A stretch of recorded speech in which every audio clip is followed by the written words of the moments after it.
Bonjour à tous, donc dans cette vidéo on va corriger un DS sur la proportionnalité qui a été donnée à des secondes bac pro.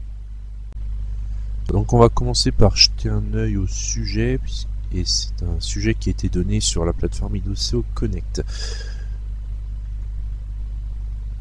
Donc il y avait quelques instructions particulières pour ce devoir, donc c'était un devoir en temps limité, 45 minutes en tout, et en plus de ça il y avait une limite de temps pour certaines questions. Limite de temps qui était assez large, mais qui pouvait poser une difficulté supplémentaire. Donc la première question, deux grandeurs sont proportionnelles si lorsqu'on multiplie les valeurs de l'une par deux, les valeurs correspondantes de l'autre sont divisées par deux. Alors ça c'était faux. En fait, si on multiplie les valeurs, une des deux valeurs par deux, pour garder la proportionnalité, il faut que l'autre soit aussi multiplié par deux.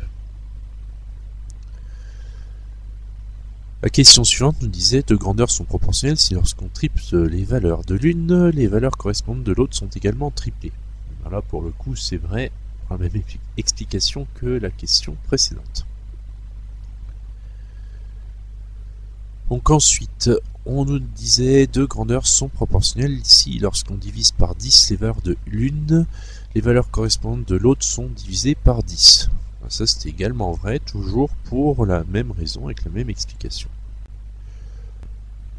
Donc ensuite, on nous dit deux grandeurs sont proportionnelles si lorsque l'on ajoute 5 aux valeurs de l'une, les valeurs de l'autre sont également augmentées de 5. Là, pour le coup, c'était faux. Ça marche si on multiplie, on divise les valeurs, l'une des deux séries de valeurs par le même nombre que l'autre série de valeurs, mais avec des additions et des soustractions, ça marche pas. Donc ensuite, on nous demandait de choisir parmi toutes les suites de nombres lesquelles étaient proportionnelles entre elles. Donc les deux premières, là ça fonctionnait puisque on multipliait les premières valeurs, enfin la première série de valeurs par 2 pour obtenir la seconde série de valeurs. La suivante ça ne marchait pas puisque pour passer de 1 à 1 il faudrait multiplier par 1, pour passer de 2 à 4 il faudrait multiplier par 2, pour passer de 3 à 9 il faut multiplier par 3, donc jamais la même chose, donc ça marche pas. Pour la suivante, un peu le même principe, passer de 1 à 1 on multiplie par 1, pour passer de 6 à 2 il faudrait diviser par 3, pour passer de 9 à 3 on divise par 3 encore, pour passer de 12 à 4 on divise par 3. Alors on va se dire on se divise par 3 la plupart du temps, mais comme pour le premier il faudrait multiplier par 1, ben, du coup ça ne fonctionne pas. Pour la suivante ici, pour passer de 4 à 2, on multiplie par 1,5. Pour passer de 3 à 1,5, on multiplie par 1,5. Pour passer de 2 à 1, on multiplie par 1,5. Pour passer de 1 à 0,5, on multiplie par 1,5. Donc là, pour le coup, ça fonctionne, pas de problème. Pour suivante, pour aller de 4 à 12, on multiplie par 3. De 5 à 15, on multiplie par 3. De 7 à 24, là, on multiplie pas par 3, on multiplie par 4. Du coup, ça fonctionne pas. Par contre, la suivante, qui est très similaire, là, du coup, si on multiplie 7 par 3, on obtient bien 21. Et 9 fois 3, ça fait bien 27, donc la dernière fonctionne.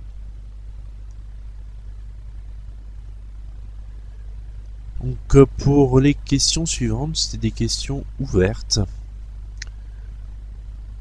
Où là, on nous dit, pour faire un gâteau, il faut 80 g de farine. Quelle quantité de farine faut-il pour faire 6 gâteaux? La question suivante nous demandait quelle quantité de protéines est contenue dans un biscuit de 20 g, sachant que pour 100 g de biscuit, on a 6 g de protéines. Et la 8e question demandait quelle est la durée du trajet d'un véhicule qui roule à 130 km/h et qui parcourt une distance de 455 km/h. Donc je vais maintenant vous montrer comment on résout ces trois questions. Là, ces trois questions étaient relativement similaires. Pour la question 6, celle avec les gâteaux, il fallait repérer qu'on a 80 g de farine pour un gâteau, combien de grammes de farine on a pour 6 gâteaux. Donc l'idéal, la logique du chapitre, c'est de construire un tableau de proportionnalité, comme indiqué sur la partie gauche de ce que vous voyez actuellement. Et du coup, ensuite, une fois qu'on a le tableau de proportionnalité, on se rend compte qu'il manque une valeur et donc on utilise le produit en croix. Pour la question 7, c'est la même méthode. On construit notre tableau de proportionnalité avec une ligne la masse de biscuits et sur l'autre ligne la masse de protéines. On a une valeur qui manque, on fait le produit en croix et on trouve 1,2 g de protéines dans 20 g de biscuits. Pour la question 8, là il y avait une petite difficulté, c'est le fait qu'on n'avait que deux valeurs, 130 km/h et 455 km. Donc quand on est face à ce genre de cas, il faut se ramener à la définition du km/h. En fait, quand on dit 130 km/h, ça veut dire qu'on parcourt 130 km en une heure. Donc du coup, en fait, on a deux valeurs en une, et ça nous permet de construire un tableau de proportionnalité avec sur une ligne les distances et sur l'autre ligne les durées. Et du coup, faire le produit en croix nous donne 3,5 heures.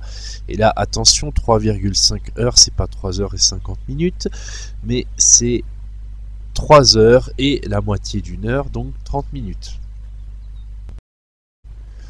Donc on continue avec les 4 questions suivantes. Donc notre question 9 de ce test parle de bananes. Des bananes vendues 2 € le kilo. Le producteur y touche 0,12 € par kilo et on veut calculer en pourcentage la part revenant au producteur. La question 10, c'est combien dois-je payer 3 kg de pommes de terre sachant que les 5 kg valent 6 €. Ensuite, la question 11, c'était calculer 12% de 150, et la question 12, que je viens d'afficher, nous disait qu'il y a une promotion, c'est super, et du coup, le prix d'un forfait d'une station de ski est réduit de 30%, il coûtait 390 € à l'origine. On va savoir maintenant combien il coûte. Donc pour la question 9, c'est un calcul de proportion. Donc calcul de proportion, on prend l'effectif partiel qui là correspond en fait à ce que touche le producteur divisé par le total, donc le prix de vente, donc à présent, ce qui nous donne du 0,12 divisé par 2, ce qui donne du 0,06, ce qui correspond à 6%, et du coup la part revenant au producteur représente 6% du prix de vente. Pour la question 10, avec le prix à payer pour 3 kg de pommes de terre quand on connaît le prix de 5 kg de pommes de terre, là c'est un exercice typique de produit en croix, donc on établit le tableau de proportionnalité, on applique le produit en croix et on trouve que 3 kg de pommes de terre coûtent 3,6 €. La question 11, calculer 12% de 150, 150 x 12 divisé par 100, ce qui donne 18, calcul direct de pourcentage. Pour la question 12, là, on demande de calculer un nouveau prix après une réduction de 30%. Donc la première méthode, qui est la plus simple, on calcule dans un premier temps 30% de 390, puis ensuite on va soustraire ce qu'on a obtenu au prix d'origine, ce qui donnera le prix final. Donc quand on calcule la réduction, ça fera 117 €, 30% de 390. Et ensuite 390 moins 117 donnera 273 €. La deuxième méthode est plus rapide, mais il faut connaître la formule qui permet de calculer une réduction avec un pourcentage. Consiste en fait à multiplier le prix par 1 moins 30 sur 100, ce qui donnera directement le résultat de 273 €. Donc on enchaîne avec la série de questions suivantes, donc on va en faire 2. Donc la question 13, c'est à propos d'un match de volley de l'équipe des Louves, où le prix d'un billet, quand on l'achète sur place, c'est 5 €. Par contre sur internet, on peut l'acheter et payer que 4 €, et on veut connaître la réduction en pourcentage appliquée au prix du billet. Et ensuite, la question 14, on va étudier l'aile B du lycée Sifflé de Nancy, qui mesure 15 cm sur un plan, alors que dans la réalité cette aile mesure 75 mètres. On veut savoir quelle est l'échelle du plan. Donc pour notre question 13, avec la réduction sur le prix d'un billet pour le match des Louves, il faut faire en 2 étapes. La première consiste à calculer la réduction en euros. Il faut faire un calcul très difficile qui est 5 moins 4, qui donne donc 1 euro de réduction. Et ensuite calculer la proportion que représente 1 euro par rapport au prix d'origine. Donc on divise notre réduction 1 euro par le prix d'origine 5, ce qui donnera 0,2. Et ce qui ça équivaut à 20%. Pour la question 14, avec l'échelle du plan, il faut diviser la longueur sur le plan par la longueur réelle. Mais attention, là il faut absolument que les unités doivent être les mêmes. Donc ce qu'on va faire, c'est qu'on va convertir nos 15 cm en mètres. Ça donnera 0,15 mètres. À partir de là, on peut diviser 0,15 mètres par 75 mètres. Ce qui nous donnera 1 sur 500. Et là, vu qu'on cherche une échelle, on exprime le résultat sous forme d'une fraction, donc 1 sur 500, ça nous convient tout à fait. Et du coup, on peut conclure que l'échelle du plan est de 1 sur 500.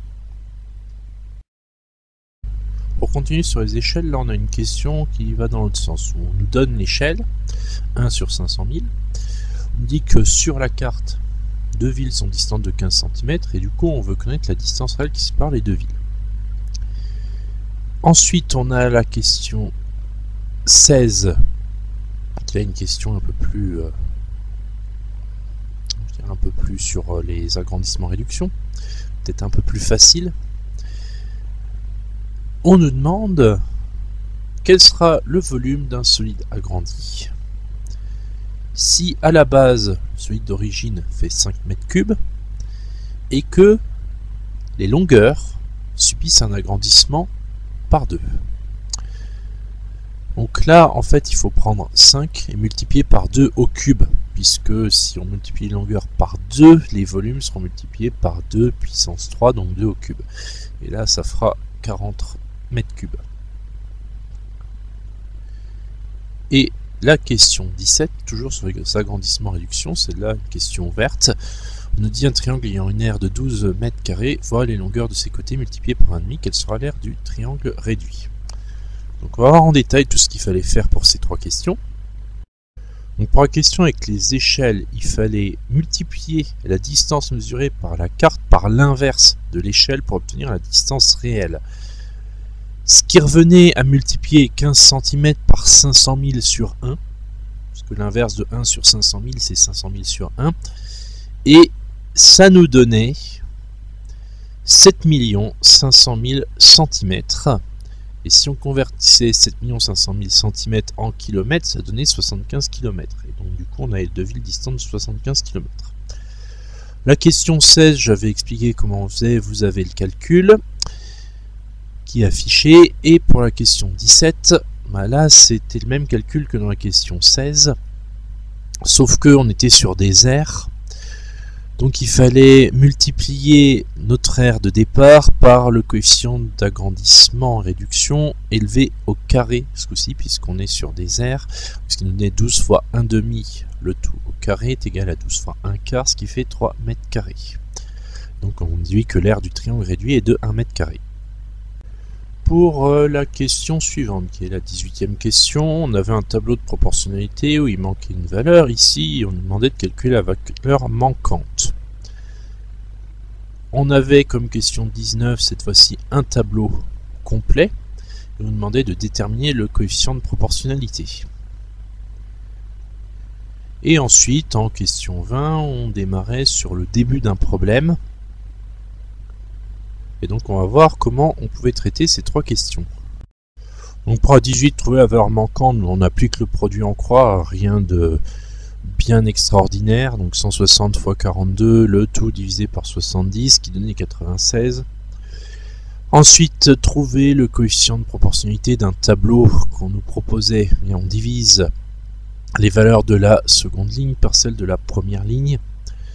Donc on fonctionne par colonne bien entendu, donc à chaque fois on obtenait 0,5, donc le coefficient était de 0,5 pour passer de la première ligne à la deuxième ligne. Petite parenthèse à ce sujet, si on pouvait aussi chercher le coefficient pour passer de la deuxième ligne à la première, et dans ce cas-là c'est juste l'inverse qu'on obtient, donc l'inverse de 1,5, ce qui était 2. Donc maintenant pour le problème que voici. Donc dans le problème, c'est un problème de physique mais qui fait appel à la proportionnalité et qui ne demande que des calculs de maths pour être résolu. Donc on nous donne une formule P égale mg, avec P le poids en newton, M la masse en kilogrammes et G l'accélération de la pesanteur de l'astre sur lequel on se situe. Et dans la question 1, on nous dit sur la Terre, l'accélération de la pesanteur de la Terre est d'environ 9,8 et on demande de calculer le poids en newton sur Terre d'un homme ayant une masse de 70 kg. Comme on a la formule, poids est égal à masse fois G, il suffit simplement de faire masse fois G puisqu'on a les deux. Donc ce qui revient à effectuer le calcul 70 fois 9,8, ce qui nous permet d'obtenir 686 newtons. Donc ensuite on continue, donc dans la suite du devoir, c'était la question 2 du problème, donc 2 petits a, est-ce que le tableau ci-dessus est un tableau de proportionnalité? Et on nous donnait un tableau qui avait en première ligne la masse en kilogrammes et en seconde ligne le poids en newton, pour des objets qui seraient sur la Lune. Donc du coup, vérifier que le tableau est un tableau de proportionnalité, soit on utilise le produit en croix, soit on calcule le coefficient de proportionnalité. Je serais plus pour la deuxième méthode, puisque c'est ce qui est demandé en question B, où on nous demande de calculer l'accélération de la pesanteur sur la Lune, notée GL, qui n'est plus moins que le coefficient de proportionnalité, si on a bien compris la mécanique du problème. Donc là, si on faisait le calcul, on trouvait 1,7 comme coefficient de proportionnalité pour toutes les colonnes du tableau, et donc du coup la réponse était 8. Donc là, on a fait question A, question B. Question C, on nous demandait, est-il vrai que l'on pèse environ 6 fois moins lourd sur la Lune que sur la Terre? Donc là, pour le coup, ce qu'il fallait répondre, c'est ceci. C'est ce qui se trouve sur la partie droite, donc la réponse était que c'était vrai. Puisqu'en fait, il fallait comparer les deux valeurs de G sur Terre. On a 9,8, ce qui était indiqué dans l'énoncé. Sur la Lune, on avait 1,7, ce qui était trouvé en question précédente, que j'ai décrit et qui est également réécrit sur la partie gauche de l'image que vous voyez actuellement. Et si on faisait le rapport entre les deux, 9,8 divisé par 1,7, on trouvait environ 6. Et du coup, on pouvait en conclure qu'on pesait donc environ 6 fois moins lourd sur la Lune que sur la Terre. Donc voilà pour la correction de ce devoir sur la proportionnalité. Donc je dirais qu'en termes de difficulté, il était plutôt accessible, parce qu'on avait beaucoup de questions qui étaient une application directe des principes de la proportionnalité. On avait un petit problème qui certes pouvait être un peu délicat, surtout pour des élèves de bac pro qui ne font plus de physique.